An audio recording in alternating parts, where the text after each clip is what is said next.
착한 본성을 가질수록 배려라는 이름 아래 스스로를 희생하기 쉽습니다. 그러나 진정한 존중은 배려를 넘어선 명확한 경계 설정과 단호한 태도에서 시작됩니다.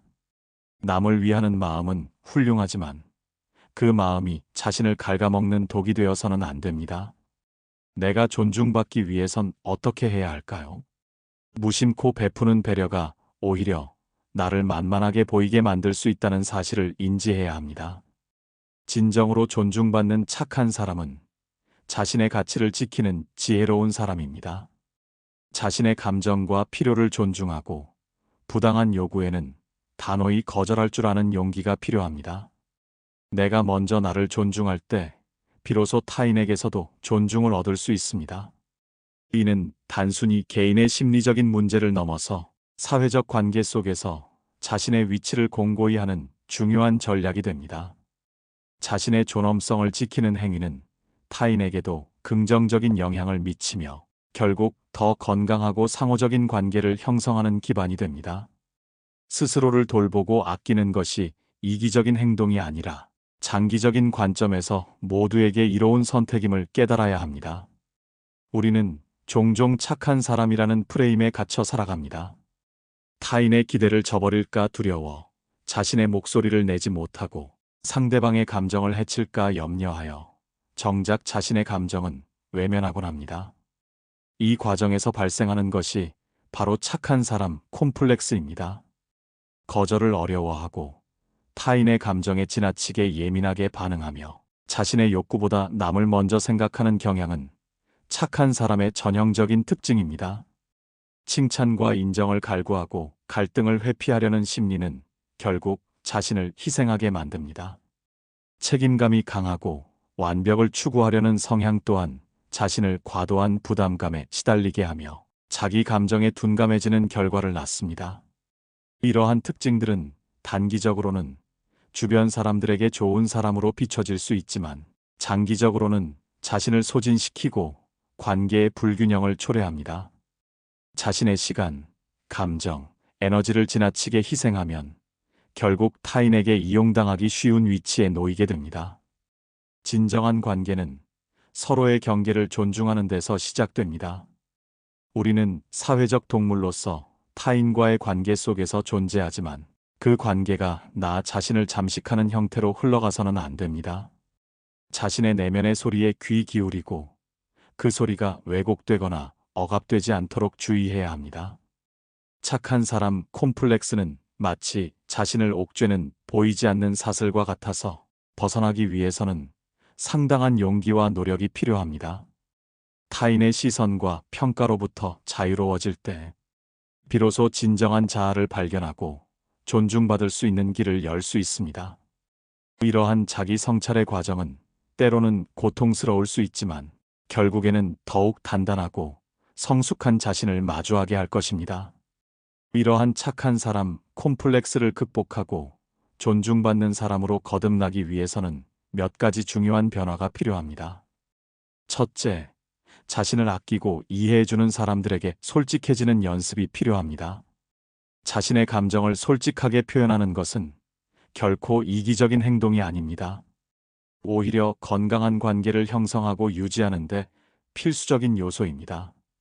자신의 생각과 감정을 명확하게 전달함으로써 오해를 줄이고 상대방과의 진정한 교감을 이끌어낼 수 있습니다. 이 과정에서 상대방이 나의 솔직함을 불편해한다면 그 관계의 진정성에 대해 다시 한번 생각해 볼 필요가 있습니다. 모든 관계가 나에게 긍정적인 영향을 주는 것은 아니기 때문입니다. 둘째, 자신의 선을 명확히 설정하고 부당한 요구에는 단호하게 아니오라고 말하는 연습을 해야 합니다. 노라고 말하는 것을 두려워하지 마세요. 이는 자신의 가치를 지키는 중요한 행위입니다. 당신의 시간과 에너지는 한정되어 있으며 그것을 어디에 사용할지는 오롯이 당신의 결정입니다. 타인의 악의를 미리 간파하고 대처하는 능력을 기르는 것도 중요합니다. 모든 사람에게 사랑받으려 하기보다는 당당한 태도를 유지하는 것이 자신을 만만하게 보이지 않게 하는 방법입니다. 당당한 태도는 자신감에서 비롯되며 이는 곧 상대방에게 존중받을 가치가 있는 사람이라는 인상을 줍니다. 셋째, 과도한 걱정과 불안에서 비롯되는 비언어적인 신호, 즉 벌벌 떠는 파동을 멈춰야 합니다. 불안하고 자신감 없는 모습은 상대방에게 내가 만만하다는 인상을 줄 수 있습니다. 안정적이고 일관된 태도를 유지하며 말보다는 행동으로 신뢰를 구축해야 합니다.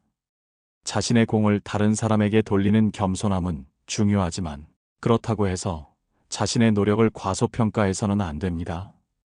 자신의 성과와 노력을 인정하고 그에 합당한 평가를 받는 것을 주저하지 마십시오. 이는 당신의 전문성과 가치를 드높이는 중요한 과정입니다. 예를 들어 동네 주민과의 관계에서도 일관된 태도를 보이고 자신의 의견을 얼버무리지 않고 명확하게 전달하는 것이 신뢰를 얻는 데 큰 도움이 됩니다. 화려한 말보다는 작은 실천과 꾸준함이 더 큰 가치를 지니는 법입니다. 때로는 자신의 주장을 명확히 하는 것이 갈등을 유발할까 두려워 망설일 수 있지만 건강한 갈등은 관계를 더욱 단단하게 만들고 불필요한 오해를 줄이는 기회가 될 수 있습니다. 좋은 사람과 착한 사람 사이에는 미묘하지만 분명한 차이가 있습니다. 좋은 사람은 자신을 지키면서도 타인을 배려할 줄 아는 사람입니다. 상대방에게 진정한 도움을 줄 수 있고 관계에서 주도권을 잃지 않습니다. 그는 자신의 감정적 에너지를 효율적으로 관리하며 필요한 상황에서만 타인에게 진정한 지지와 도움을 제공합니다. 이는 마치 사막 한가운데서 오아시스를 발견했을 때 자신의 물을 무작정 나누기보다 자신과 타인이 생존할 수 있는 최적의 균형점을 찾는 지혜와 같습니다. 반면 착한 사람은 종종 자신의 감정과 필요를 무시하며 타인을 우선시하는 경향이 있습니다. 이러한 희생적인 태도는 단기적으로는 주변의 인정을 받을 수 있지만 장기적으로는 자신을 소외시키고 자존감을 훼손할 수 있습니다. 존중은 일방적인 희생이 아니라 상호적인 것입니다. 자신을 존중하지 않는 사람은 타인에게서도 존중받기 어렵습니다. 스스로의 가치를 인정하고 존중하는 것이야말로 타인으로부터 존중받는 첫걸음입니다. 좋은 사람은 자신의 한계를 인지하고 모든 요구에 응할 수 없다는 사실을 솔직하게 인정합니다. 이로 인해 그는 자신의 에너지를 효과적으로 분배하고 진정으로 중요한 관계와 일에 집중할 수 있습니다. 반면 착한 사람은 자신의 한계를 인정하기보다 타인의 기대를 충족시키기 위해 무리하게 노력하며 이는 결국 번아웃으로 이어지기 쉽습니다.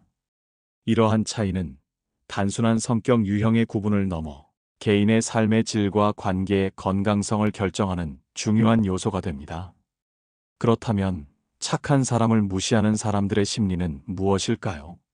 첫째, 질투와 시기가 원인이 될 수 있습니다. 착한 사람이 주변에서 긍정적인 평가를 받는 것에 대한 시기심은 착한 사람을 깎아내리려는 행동으로 이어질 수 있습니다. 그들은 착한 사람의 선한 영향력을 인정하기보다는 그로 인해 자신이 상대적으로 초라해 보인다고 느끼며 불쾌감을 표출할 수 있습니다. 둘째, 자기 합리화입니다. 착한 사람을 괴롭힘으로써 자신의 우월감을 느끼거나 자신의 불안감을 해소하려는 심리가 작용할 수 있습니다. 자신 내면의 부족함이나 결핍을 착한 사람을 통제하거나 이용함으로써 채우려는 무의식적인 시도일 수 있습니다. 셋째, 정서 불안입니다. 정서적으로 불안정한 사람들은 타인에게 공격적인 태도를 보이는 경우가 많습니다. 그들은 자신의 감정을 효과적으로 조절하지 못하며 이러한 내면의 혼란을 외부의 약자에게 투사하여 해소하려는 경향을 보입니다. 넷째, 원하는 것을 얻기 위한 무의식적인 심리입니다. 착한 사람이 자신의 요구를 쉽게 들어줄 것이라는 기대를 바탕으로 무의식적으로 착한 사람에게서 원하는 것을 얻어내려는 심리가 있을 수 있습니다. 그들은 착한 사람의 거절을 어려워하는 특성을 악용하여 자신의 이득을 취하려 합니다. 이러한 사람들에게 휘둘리지 않기 위해서는 상대방의 의도를 명확하게 파악하고 그들의 행동에 감정적으로 반응하지 않는 것이 중요합니다. 특히 조언을 가장한 비난, 말주변 없음을 핑계로 한 막말, 뒤끝 없음을 내세운 무례함과 같은 유형을 파악하고 대처해야 합니다. 이들은 겉으로는 친절하거나 무심한 척하지만 그 이면에는 당신을 통제하거나 깎아내리려는 의도가 숨어 있을 수 있습니다. 이러한 유형의 사람들을 인지하고 그들의 말에 담긴 진짜 의미를 파악하는 통찰력을 길러야 합니다.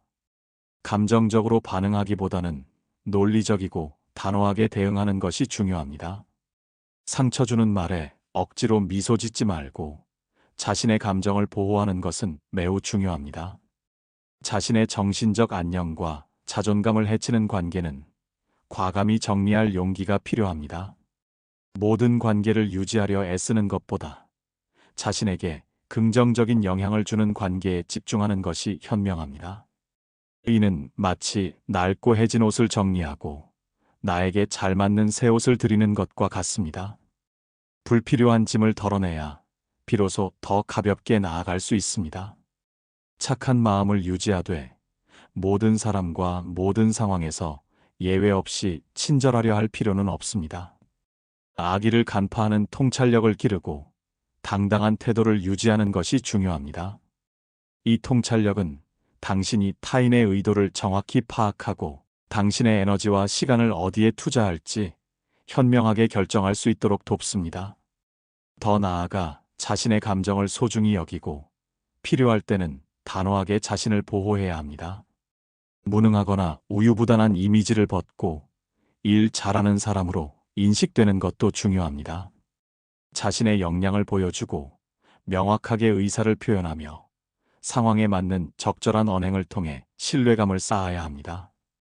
착하다는 평가가 무능력하다는 평가로 이어지지 않도록 주의해야 합니다. 당신이 업무에서 유능하고 맡은 바 책임을 다하는 모습을 보일 때 사람들은 당신의 친절함이 약점이 아니라 강점임을 인식하게 될 것입니다. 이는 단순히 직장 내에서의 평판을 넘어 사회 전반에서 당신의 가치를 인정받는데 필수적인 요소입니다. 일 잘하는 사람으로 인식되는 것은 당신의 전문성을 증명하는 동시에 불필요한 요구를 줄이고 당신의 의견에 더 많은 무게를 실어주는 효과를 가져옵니다. 또한 상황에 맞는 언행은 당신이 단순히 착하기만 한 사람이 아니라 지혜롭고 분별력 있는 사람임을 보여줍니다. 이는 상대방에게 신뢰감을 주고 당신의 말에 귀 기울이게 만드는 중요한 요소입니다. 자신의 가치를 스스로 높이는 행위는 결국 타인에게도 당신을 존중해야 할 분명한 이유를 제공합니다. 결론적으로 착한 본성을 지키면서도 존중받는 사람이 되기 위해서는 강해져야 합니다. 여기서 강해진다는 것은 무례하거나 공격적이 된다는 의미가 아닙니다. 자기 자신을 사랑하고 존중하며 자신의 가치를 지키기 위해 필요할 때는 단호해질 줄 아는 내면의 힘을 기르는 것을 의미합니다. 이는 마치 겉으로는 부드러운 물 같지만 바위를 깎아내는 꾸준한 인내와 힘을 가진 폭포와 같습니다. 자신의 경계를 명확히 하고 부당한 요구에는 아니오라고 말할 줄 알며 타인의 악의를 간파하고 자신을 보호하는 지혜를 가져야 합니다. 이러한 지혜는 당신이 불필요한 감정 소모를 줄이고 에너지를 진정으로 중요한 곳에 집중할 수 있도록 돕습니다. 진정한 존중은 타인의 기대에 부응하는 것이 아니라 자기 자신에게 충실하고 당당하게 살아갈 때 자연스럽게 따라오는 선물과 같습니다. 남의 시선에 갇히지 않고 자신의 길을 걷는 용기가 필요합니다. 자신에게 해로운 관계나 상황에 얽매이지 않고 과감히 벗어날 수 있는 결단력이 당신의 삶을 더욱 풍요롭게 만들 것입니다. 이제 당신의 착한 마음이 당신을 갉아먹는 독이 아니라 당신을 더욱 빛나게 하는 아름다운 자산이 될 수 있도록 스스로를 존중하고 지키는 용기를 가지십시오. 당신이 스스로를 존중할 때 세상 또한 당신을 존중할 것입니다. 이러한 자기 존중은 당신의 내면에 단단한 뿌리를 내리고 어떤 외부의 바람에도 흔들리지 않는 굳건한 자아를 형성하게 할 것입니다. 결국 착함이 약점이 아니라 강점이 되는 순간은 바로 당신이 당신 자신의 가치를 깨닫고 그것을 지키기 위한 행동을 시작할 때 찾아옵니다. 스스로의 목소리에 귀 기울이고 그 목소리가 이끄는 대로 용기 있게 나아가십시오. 그것이 진정으로 존중받는 삶의 시작입니다.